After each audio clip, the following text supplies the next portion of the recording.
Today நம்மளோட வீடியோவில் ஒரு பியூட்டிஃபுல்லான லவ் ஸ்டோரி நான் உங்களுக்கு சொல்ல போகிறேன். ஹஸ்பண்ட் வீட்டுக்கு வந்தோடனே ஒய்ஃப் கிட்ட டைவர்ஸ் பேப்பர் கொடுக்குறாரு. இனிமேல் உனக்கு எனக்கு செட் ஆகாது, நம்ம டைவர்ஸ் பண்ணிடலாம், உனக்கு தேவையான கார், ஷேர், பணம் எல்லாமே நான் தரேன், என்னை விட்டு இந்த டைவர்ஸ் பேப்பரில் சைன் பண்ண அப்படிங்கிறாரு. ஒய்ஃப் வந்து ஏன் அப்படின்னு கேட்குறாங்க. அதுக்கு ஹஸ்பண்ட், எனக்கு ஜெயினோட பழக்கம் இருக்குது, அவங்க நம்ம ஆஃபீஸில் வேலை செய்கிற பொண்ணு, நான் அவங்கள தான் மேரேஜ் பண்ணிக்க போகிறேன், என்னால் இனிமேல் உங்க கூட கண்டினியூ பண்ண முடியாது, ஸோ நீ சைன் பண்ணிடு அப்படின்னு சொன்ன உடனே இவங்க ரொம்ப அழுகுறாங்க, நிறைய புலம்புறாங்க, நிறைய பொருளெல்லாம் போட்டு உடைக்கிறாங்க, ரொம்ப கோவப்படுறாங்க. ஸோ 2 வீக்ஸ் இப்படி அவங்க வீட்டில் ஒரு பெரிய பிரச்சனை போயிட்டே இருக்குது. அந்த 2 வாரமும் அவங்க 2 பேருக்குமே வாழ்க்கை ரொம்ப நரகமாக இருக்குது. ஒரு நாள் இவர் ஆஃபீஸ்லேருந்து ரொம்ப டயர்டாக வீட்டுக்கு வராரு. வீட்டுக்கு வந்து சாப்பிடக்கூட இல்லை, போய் படுத்துடுறாரு. அப்போ பார்க்கும்போது தன்னோட ஒய்ஃப் வந்து ஏதோ சீரியஸாக எழுதிட்டுருக்காங்க அப்படின்றத பார்க்குறாரு. பார்த்துட்டு அது என்னன்னு கூட கண்டுக்கல, இவர் தூங்கிடுறாரு. Next day morning as usual office போகலான்னு ரெடி ஆகும்போது அவங்க ஒய்ஃப் வந்து அழுதுகிட்டே சொல்கிறாங்க, டைவர்ஸ்க்கு வந்து நான் ஒத்துக்கிறேன், ஆனால் நீங்கள் சொன்ன மாதிரி காரோ பணமோ எனக்கு வந்து அதெல்லாம் வேண்டாம், இதில் சில கண்டிஷன்ஸ் இருக்குது. ஏன் அப்படின்னா நம்ம பையனுக்கு இப்போ எக்ஸாம் நடக்குது, இந்த டைமில் நம்ம டைவர்ஸ் வாங்கிட்டோன்னா நான் நம்ம பையனோட வாழ்க்கை ரொம்ப அஃபெக்ட் பண்ணும், ஸோ இதில் இருக்க கண்டிஷனுக்கு மட்டும் நீங்கள் ஒத்துக்கோங்க அப்படின்றாங்க. என்ன கண்டிஷன் அப்படின்னு கேட்கும்போது, நம்ம கல்யாணம் ஆன புதுசில் எப்படி வந்து என்னை டெய்லி மார்னிங் பெட்ரூம்லேருந்து அந்த ஸ்டெப்ஸ் கிட்ட கொண்டு வந்து நீங்கள் தூக்கிட்டு வந்து விடுவீங்களோ அதே மாதிரி இந்த 1 மந்த் நீங்கள் பண்ணணும், இது மட்டும் பண்ணுங்கள், கெஞ்சு கேட்டுக்கிறேன் அப்படின்னு ஒய்ஃப் சொல்கிறாங்க. ஹஸ்பண்டும் சரி இவ்வளோ தானே, இதெல்லாம் நம்ம மனசை மாற்றிடாது அப்படின்னு சொல்லிட்டு ஒத்துக்கிறாரு. இந்த விஷயத்தை அவர் லவ் பண்ணுறாரு இல்லையா ஜெயின், அவங்ககிட்டையும் போய் சொல்கிறாங்க, இதெல்லாம் முட்டாள்தனமாக இருக்குது, நீ மனசை மாறிட மாட்டல அப்படின்னு கேட்குறாங்க. சச்சா அதெல்லாம் நான் மாற மாட்டேன், தூக்குறது தானே, விட்டுட்டா 1 மந்த் தானே, பையனுக்கு படிப்பு முடிஞ்சோடனே அவள் போயிடுவா அப்படின்ட்டு வராரு.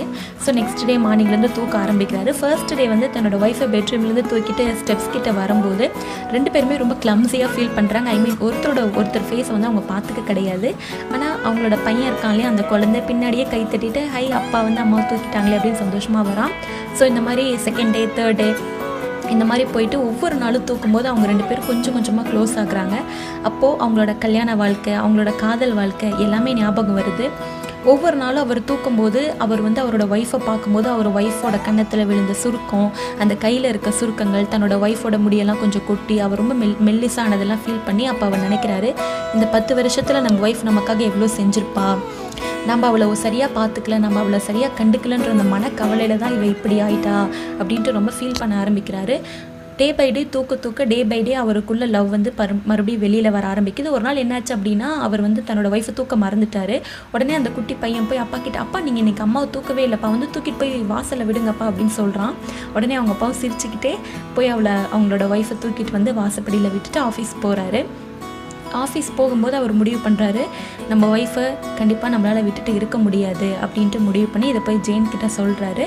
அந்த பொண்ணும் இவனை அரைஞ்சிட்டு உன்னை போய் நம்மிடம் பார்த்தியா அப்படி இப்படின்னு சொல்லி ரொம்ப பேசிட்டு போயிடுறாங்க. வீட்டுக்கு வரும்போது ஒரு பொக்கே ஷாப்புக்கு போய் ஒரு பொக்கே வாங்குறாரு. அப்போ அந்த பொக்கே மேலே என்ன எழுதிட்டுன்னு அந்த சேல்ஸ் கேர்ள் வந்து கேட்குறாங்க. சாகிற வரைக்கும் நான் உன்னை தூக்குவேன், நம்மளோட சாவு மட்டும்தான் நம்மளை பிரிக்க முடியும்னு எழுதுங்க அப்படின்னு சொல்லி எழுதி வாங்கிட்டு ஆசாசியாக போகிறாரு. பையன் வெளியில் உட்காந்துருக்கா. அம்மா எங்கடான்னு கேட்கும்போது அம்மா மேலே மாடியில் இருக்காங்கப்பா அப்படின்னு சொன்னே மாடிக்கு அந்த பொக்கே எடுத்துகிட்டு போகிறாரு. அங்கே போய் பார்க்கும்போது அவருக்கு தெரியுது அவங்களோட ஒய்ஃபு டையிங் ஸ்டேஜில் இருக்காங்க. என்னாச்சுன்னா அவங்களுக்கு கேன்சர் வந்து ரொம்ப நாளாக அதனால் பாதிக்கப்பட்டிருப்பாங்க. பட் ஆஸ் அ ஹஸ்பண்டாக இவரை வந்து அதை கவனிக்காமல் ஜெயின் கூட டைம் ஸ்பெண்ட் பண்ணிகிட்டே இருந்ததுனால தன்னோட ஒய்ஃப்க்கு கேன்சர் வந்திருக்கு, அவள் கஷ்டப்படுறா அப்படின்றத வந்து இவர் பார்த்துருக்க மாட்டார்.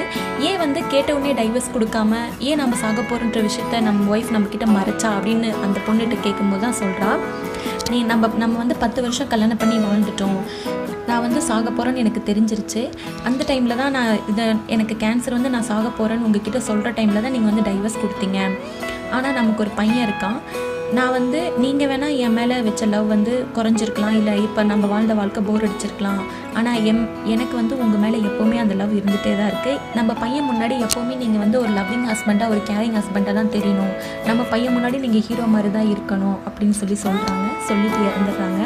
இப்போ தான் அவருக்கு எல்லாமே புரியுது. ஈவன் சொல்ல போனால் அந்த பொண்ணோட லவ் தான் அவரோட ஹஸ்பண்டோட தப்பை கூட ரியலைஸ் பண்ணி திரும்ப வர வச்சதுன்னு கூட நம்ம சொல்லலாம். இதெல்லாமே நமக்கு ஒரு நல்ல லெசன். நீங்கள் நேசிச்சவங்க, நீங்கள் க்ளோஸாக நினச்ச ஃப்ரெண்ட்ஸ் யார் வேணாலும் இப்போ சேஞ்ச் ஆகிருக்கலாம், உங்களை தப்பாக நினச்சிருக்கலாம், பேசாமல் போயிருக்கலாம். ஆனால் நீங்கள் அவங்கள உண்மையாக நேசிச்சிருந்தீங்கன்னா கண்டிப்பாக நீங்கள் அவங்கள தப்பாக பேச மாட்டீங்க, பேசவும் மனசு வராது. உண்மையான அன்புனா அதிகமாக பாசம் வைக்கிறது, பர்த்டே ஸ்டேட்டஸ் போடுறது, 12 o'clock விஷ் பண்ணுறது, இது மட்டும் கிடையாது. இப்போ அவங்க நம்மளை விட்டு போயிருக்கலாம், நம்மளை சேஞ்ச் ஆகிருக்கலாம், என்ன வேணால் ஆகிருக்கலாம். பட் நீங்கள் என்றைக்குமே அவங்கள தப்பாக பேசாமல் அதே லவோட நீங்கள் இருக்கணும். ஏன் அப்படின்னா நீங்கள் என்ன கொடுக்குறீங்களோ லைஃப் அதை தான் உங்களுக்கு திருப்பி கொடுக்கும். அதனால் நல்ல எண்ணங்களோடு இருங்க. எண்ணம் போல தான் வாழ்க்கை. பாய், டாட்டா.